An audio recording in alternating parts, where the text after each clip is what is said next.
பீகாருக்கு 4 ஆண்டுகள் நாம் கொடுத்திருப்பது 24,726 கோடி. குஜராத் 4 ஆண்டுகள்ல 100 நாள் வேலைவாய்ப்பு திட்டம். குஜராத் நல்லா கவனிச்சுக்கங்கண்ணா. குஜராத்துக்கு நாம் கொடுத்திருப்பது வெறும் 6,613 கோடி. கர்நாடகா பிஜேபி அரசு இடையில் இருந்தாங்க.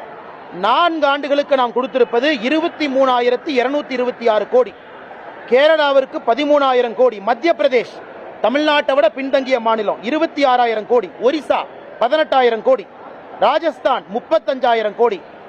தமிழ்நாட்டை விட 4 மடங்கு மக்கள் தொகை, தமிழ்நாட்டை விட அதிகமான கிராமங்கள் இருக்கக்கூடிய உத்தரப்பிரதேஷ்க்கு நம்ம 4 ஆண்டுகளில் கொடுத்தது 38,000 கோடி. இந்தியாவில் அதிகமாக 100 நாள் வேலை வாய்ப்பு திட்டம் நாம் கொடுத்த நிதி இந்திய அரசியல் சரித்திரத்தில் தமிழ்நாடு.